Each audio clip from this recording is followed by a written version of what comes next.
সবারই ঠাকুরের প্রসাদের গিফট নিয়ে চলে এসেছি। এটা মেজেটুদের বাড়ি, এটা সব 3 ঘর, আর এগুলো আমাদের রয়েছে গিফট সব। এটা হচ্ছে বড়োর জন্য, সবারই জন্য। চলো গিফটগুলো আর প্রসাদগুলো দিয়ে দিই। সকলকে প্রসাদগুলো সাথে সাথে গিফটগুলো আমি দিয়ে আসি, বরকেও গিফট দেবো। বরের জন্য নিয়ে এসেছে হাত ভর্তি জামা কাপড়। মিস্টার ঘোষ তো লজ্জা লজ্জা করে জিনিসটা নিয়েছে। আমি এনেছিলাম একটা ফটো, মানে জগন্নাথের ওঙের মধ্যে জগন্নাথ, আর একটি হ্যান্ডের যে বেস্ট লেগ যেটা হয় ওটা নিয়ে এসেছিলাম। চলো সকলকেই দিয়েছি, আর জিনিসপত্রগুলো ছাদে ছিল, গোছগাছ করে রাখলাম, এসেছি। তারপর আজকে আবার দিদি ভাই, মানে আমার ননদের হাজব্যান্ড, তারপর ছেলে মেয়ে সবাই আসছে, কারণ আমরা পুরী থেকে ফিরেছি বলে ওরা দেখা করতে আসছে। যাই হোক, আমি তার জন্য বসিয়ে দিচ্ছি এখানে মটরের ডাল। এগুলো সিদ্ধ করে নিই, কারণ অনেকেই মটর ডাল খেতে ভালোবাসে, আবার অনেকে ভালোবাসে এটাকে পুরি বানিয়ে। তো আমি ভালো করে ধুয়ে নিয়ে চলে এসেছি বেসিন থেকে, এটাকে কয়েকটা সিটি দিয়ে নিই। আজকে ভাবলাম কিছু একটা নতুন রেসিপি বানিয়ে ওদের সাথেও খাওয়া যাক, সকলকেই খাওয়ানো যাক, কারণ জেঠিমাদের বাড়ি আমাদের বাড়ি তো একসাথেই হয়ে থাকে।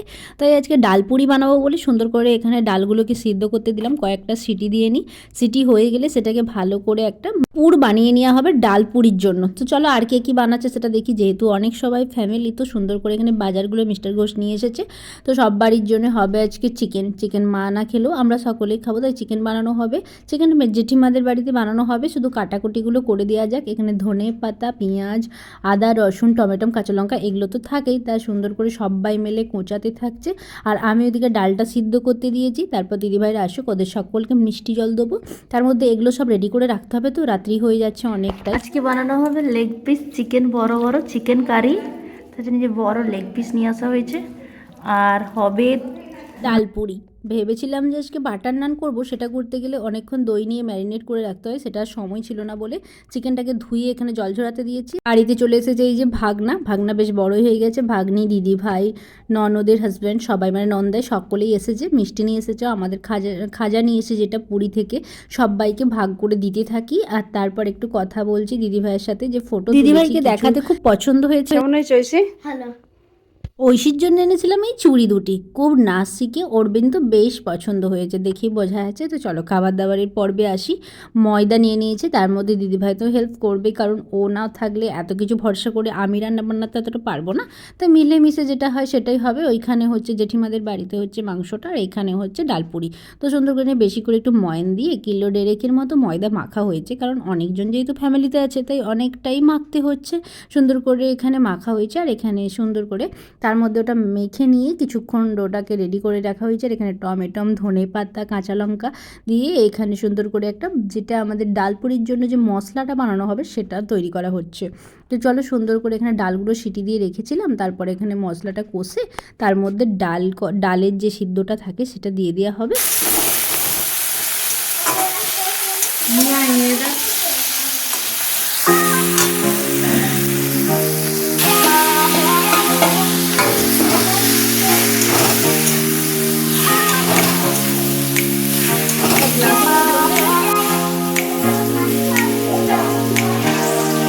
সুন্দর করে সব কিছু মশলাটা দিয়ে ডালটাকে ভালো করে মাখা হচ্ছে। ওর ওপর থেকে একটু হলুদের গুঁড়ো, একটু লঙ্কার গুঁড়ো, একটু জিরের গুঁড়ো, তারপর অল্প মিষ্টি, সব রকমের ঠিকঠাক করে ব্যালেন্স করেই একটা মশলা বানানো হয়। তো তোমরা তো সবাই জানো, যেমন যে মশলাটা বানাবে সেভাবে টেস্টফুল করার জন্য ওপর থেকে এইভাবে ছড়িয়ে বেশ শুকনো শুকনো করে মাখো করে ভাজা করে নামিয়ে নিতে হবে পুরটা।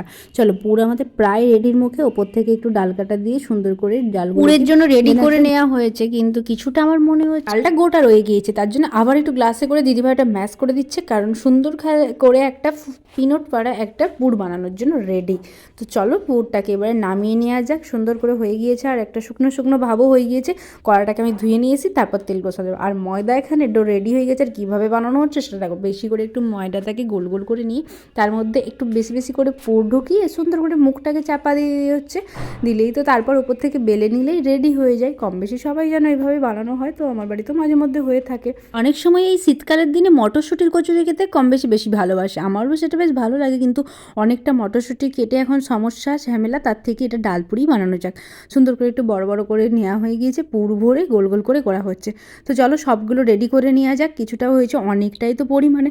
কড়াটা আমি ধুয়ে এনে দিলাম, তারপর তেল বসিয়ে দেওয়া হয়েছে, গরম হতে থাক তেলটা। তারপর এখানে বেলনার জায়গায় সুন্দর করে একটু তেল দিয়ে আর ওপর থেকে বড় করে দিদিভাই বেলে ছাঁকতে থাকছে, আর আমি পিছন দিকে পুর ভরে বাকিগুলো রেডি করতে করতে থাকি, কারণ অনেক অনেক পরিমাণে হলে অনেক লোকজন লাগলে বেশ কষ্টেরই হয়। যদি দুটো একটা অল্প হয় তাহলে অল্প অল্প লোকে হয়ে যায়, কিন্তু অনেকগুলো হচ্ছে যখন সুন্দর করে এই রকম বড় বড় করে ফেটে যেন না যায় সেরকম দেখে ভালো করে ছাঁকা হতে থাকবে।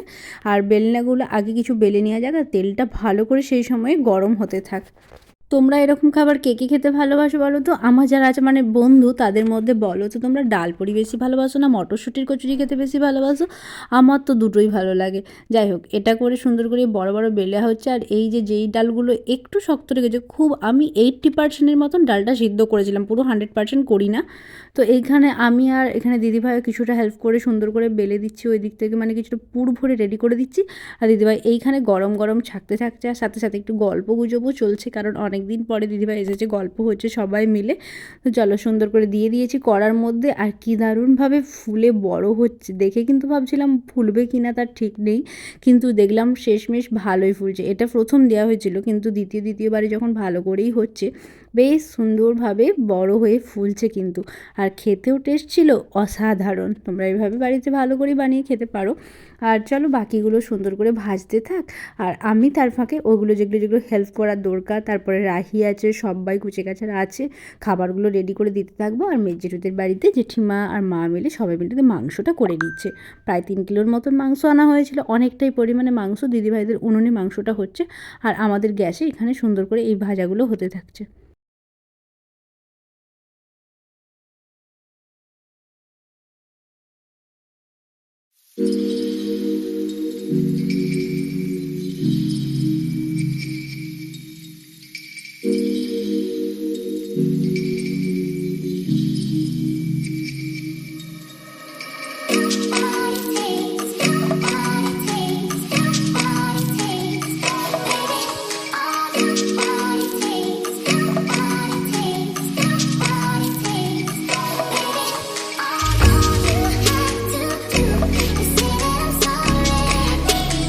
সুন্দর করে আস্তে আস্তে তেলটা যখন ঠিকঠাকভাবে গরম হচ্ছে, এত সুন্দর দেখতে হচ্ছে, কিন্তু রাধাবল্লভীর মতনই দেখতে লাগছে। এটা যদিও রাধাবল্লভী অনেকে বলে থাকে, আমরা ডালপুরি বলছি, যেটাই বলি না কেন, ভীষণ সুন্দর খেতে হচ্ছে। আমি যখন খড়ারের বাড়িতে থাকি, সেখানে কিন্তু কচুরি বললে অনেক রকম, অনেক জায়গায় দেখি লুচিকেই কচুরি বলে থাকে, কিন্তু অনেক জায়গায় আমার বাবার বাড়িতে যেটা হয়, কচুরি মানে ডালের, মানে এই ডালকে সুন্দর করে এইভাবে একটা ভিতরে পুর ভরে ওপর থেকে ময়দার একটা সুন্দর করে বেলে উপর থেকে ছেড়ে দিলেই তৈরি হয়ে যায় ওখানে এটা কচুরি।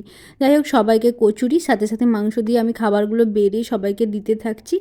আর সবাই মিলে যেটা হয় যে আমি রাহিকেও তো খাওয়াবো, আর যা বড় বড় হয়েছে, রাহি একটা খেতেই অস্থির, তো সবাই মিলে ওরা খেতে থাক। এই যে মেনুতে ছিল চিকেন কারি, আর এইখানে ছিল সবারই জন্য চিকেনগুলো বাটিতে ভাগ করে নেওয়া হয়েছে। আর ওদের বাড়িতে যেহেতু হয়েছে, আর আমাদের বাড়িতে ডালপুরিটা হয়ে গিয়েছে, তো সবারই জন্য থালায় থালায় আমি সাজিয়ে সবাইকে দিতে থাকি। আর তার মধ্যে রাহিকেও একটু খাইয়ে দিতে হবে, যে রাহি খেতে থাক, আর আমরাও তারপর খেয়ে নেবো। তো চলো সবাই খাওয়া দাওয়াগুলো কমপ্লিট করে নিই।